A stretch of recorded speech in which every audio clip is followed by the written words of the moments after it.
Hi guys, so this is the fourth part of chapter 6 of Pride and Prejudice and let us revise whatever we have learned till here. तो हम लोगों ने देखा है कि ये जो जितना भी कन्वर्सेशन चल रहा है ये सर विलियम ल्यूकस का ल्यूकस लॉज है, वहां पर एक कोई पार्टी है और वहीं पर सब इकट्ठा हुए हैं और आपस में बातचीत कर रहे हैं।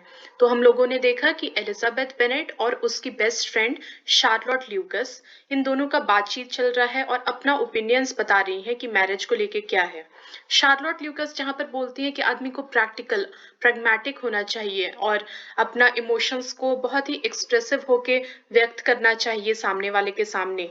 वहीं पर एलिजाबेथ बोलती है कि नहीं, मेरी बहन जेन बेनेट का ऐसा नेचर नहीं है, वो मॉडेस्ट है और बहुत ही शाय है और डिस्क्रिशन मतलब पावर ऑफ डिसीजन अंत में उसी का होगा, तो कुछ भी हम लोग फोर्स नहीं कर सकते हैं। शार्लोट ल्यूकस का कहना है कि अच्छा घर है, अमीर परिवार है, तो वो लाइफ लाइफ लॉन्ग के लिए सेटल्ड हो जाएगी अगर जेन एग्जिबिट कर देती है अपना इमोशंस, अप्रोच करती है और बहुत ही ऑब्वियस कर देती है ये बात कि she likes him and she wants to be in a marriage with Mr Bingley.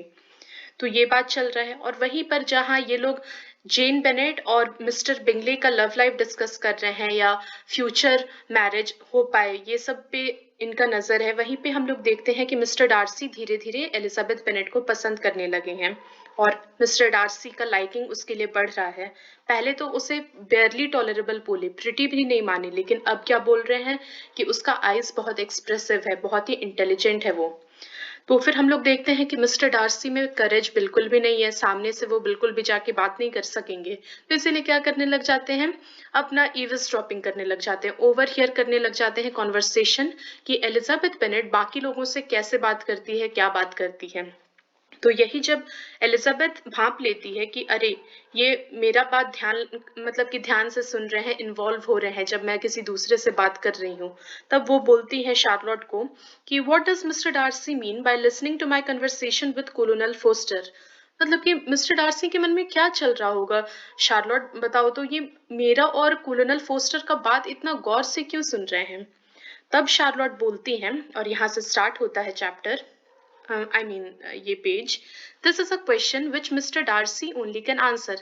अब ये सवाल का जवाब तो मिस्टर डार्सी ही दे पाएंगे, अब मैं क्या बताऊं इस बारे में, उनके मन में क्या चल रहा है, मैं थोड़ी ही किसी का माइंड रीडिंग कर सकती हूँ। But if he does it anymore, I shall certainly let him know that I see what he is about. अब एलिजाबेथ बेनेट क्या बोलती हैं कि अब अगर ये ऐसा हरकत किए ना, मेरा कान मतलब कि ध्यान से अपना कान लगाकर सुन रहे हैं कि मैं दूसरे लोगों से क्या बातचीत कर रही हूँ, तब मैं इन्हें साफ साफ जाके कन्फ्रंट कर दूंगी और बोल दूंगी कि मैं समझ रही हूँ कि इनके मन में क्या चल रहा है। He has a very satirical आई।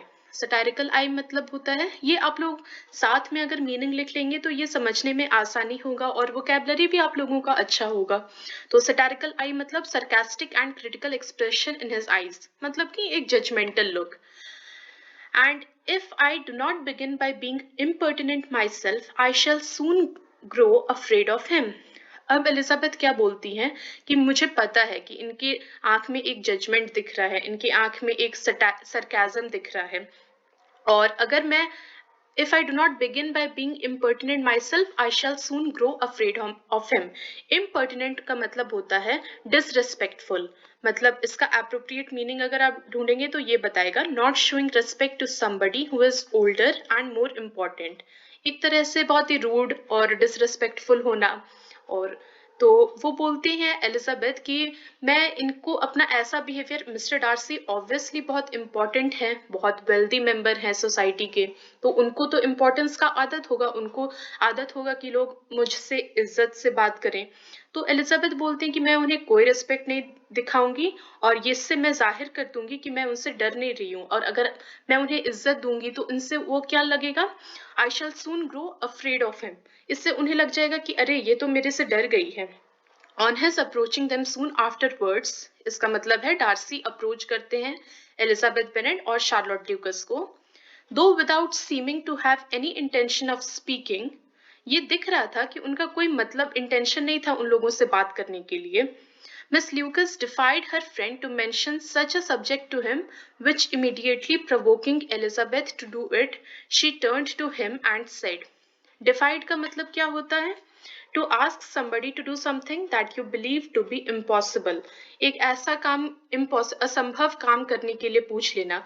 तो मिस ल्यूकस जो है वो अपनी दोस्त को क्या बोलती हैं कि प्रवोक कर रही हैं कि तुम भी बात करो, एलिजाबेथ को बोल रही हैं मिस्टर डार्सी से बात करो। और आप लोग इस पूरे चैप्टर में, इस पूरे पेज में आप लोग देखेंगे कि बस 2-3 बात हुआ है। मिस्टर डार्सी आते हैं, अप्रोच करते हैं, बात करते हैं और एलिजाबेथ बेनेट और उसकी बहन पियानो बजाती है। बस इस पेज में यही चल रहा है। लेकिन अब ऑब्वियसली जेन ऑस्टन है तो ये थोड़ा सजावट के साथ डायलॉग्स में पिरोई है ये यही सारी बातों को। तो फिर अब शार्लोट ल्यूकस क्या बोलती हैं? Did not you think, Mr. Darcy, that I expressed myself uncommonly well just now? And when I was teasing Colonel Foster to give us a ball at Meryton?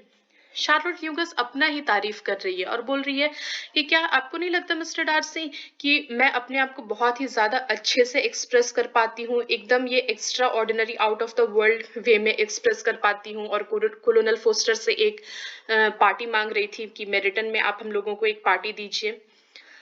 Mister Darcy बोलते हैं with great energy, but it is a subject which always makes a lady energetic. तो वो बोलते हैं हाँ हाँ क्यों नहीं, आप तो बहुत ही enthusiasm और बहुत ही ज्यादा डिजायर आप व्यक्त कर रही थी कि पार्टी आपको चाहिए। और पर्टिकुलरली जब भी party, ball dance, get together ये सब का बात होता है तो फीमेल जो होती हैं, लेडीज जो होती हैं, वो उन लोगों का एनर्जी तो और देखने के लिए बनता है।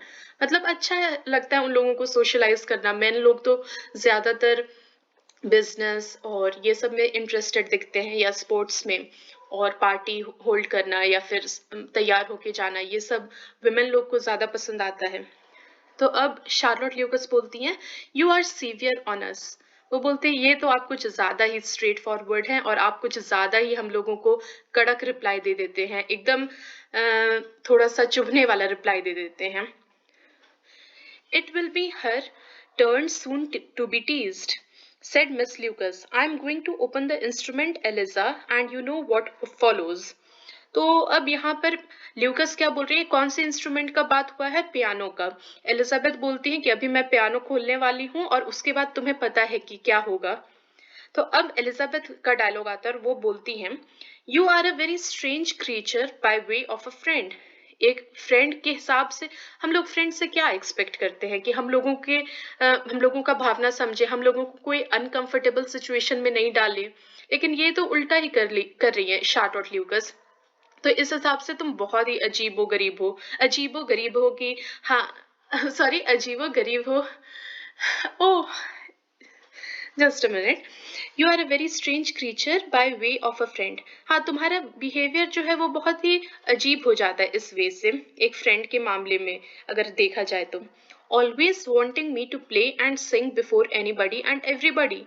तुम क्या चाहती हो, मैं हमेशा पियानो बजाते रहूं और गाते रहूं किसी के भी सामने और हर एक आदमी के सामने अपना अपना ये जो भी स्किल है ये दिखाते रहूं। If my vanity had taken a musical turn, you would have been invaluable. इसका मतलब है if I had been vain about my playing on the piano and singing, तुम्हारा कोई महत्व ही नहीं रहता। वो बोल रही है अगर मेरा मन वैनिटी मतलब कि उनका घमंड जितना कि अगर म्यूजिकल टर्न ले लेता, जैसे म्यूजिक में नोट्स होते हैं तो उस टाइप से इनका अगर 360 डिग्री मूड हो जाता, तब तो एज अ फ्रेंड या as a human being Charlotte का कोई अहमियत ही नहीं रहता। बट एज इट इज, लेकिन अभी जैसा कि है, I would really rather not sit down before those who must be in the habit of hearing the very best performers. तो अब यहाँ क्या एलिजाबेथ बोल रही है कि अभी जैसा है मैं उन लोगों के सामने तो बिल्कुल भी नहीं परफॉर्म करना चाहूंगी या गाना चाहूंगी जिन लोगों को आदत है प्रोफेशनल म्यूजिक आर्टिस्ट या प्रोफेशनल एक्सपर्ट्स लोगों का गाना सुनने का। ऑब्वियसली मिस्टर डार्सी बहुत ही रिच हैं तो इन लोगों को ये लोग बहुत स्किल्ड पियानो आर्टिस्ट या फिर म्यूजिशियंस को हायर करते होंगे, किसी भी अरे गरे से तो नहीं सुनेंगे या किसी भी राह चलते आदमी से पियानो नहीं सुनेंगे। तो ये बोलते हैं कि मैं उन लोगों के सामने तो अपना बिल्कुल भी बेइज्जती नहीं करवाने वाली, अपना गा करके या अपना पियानो बजा करके, जो लोग एक्सपर्ट्स का सुनते हैं, जो लोग प्रोफेशनल म्यूजिक आर्टिस्ट लोग को प्रेफर करते हैं। और मिस अब यहाँ पर क्या बोलती हैं, यहाँ पर in the habit of hearing the very best performers, जो लोग बेहतरीन परफॉर्मर्स का गाना सुनते हैं. On Miss Lucas persevering, however, she added, very इसका मतलब हुआ कि perseverance का तो मतलब हम लोग जानते हैं कि to continue trying to do or achieve something that is difficult, लेकिन यहाँ पर लग रहा है कि ये होगा कि insist कर रही हैं. मिस ल्यूकस का बार बार insist करने पे she added, very well, if it must be so, it must. अब तुम इतना इंसिस्ट कर ही रही हो तो मैं बजाती हूँ. And gravely glancing at Mr Darcy, there is a fine old saying which everybody here is of course familiar with. Keep your breath to cool your porridge, and I shall keep mine to swell my song.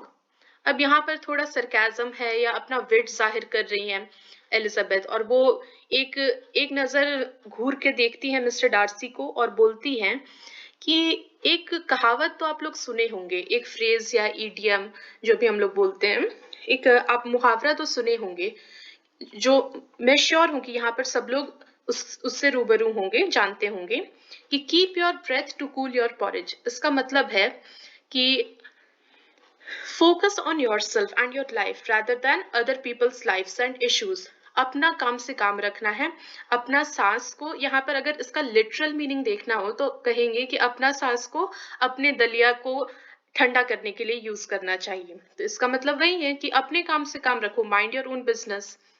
And I shall keep mine to swell my song, और मैं अपना breath use करूंगी अपना गाना गाने के लिए. Swell my song means increase the pitch of my song, या फिर सिंग विथ मोर इंटेंसिटी हुआ.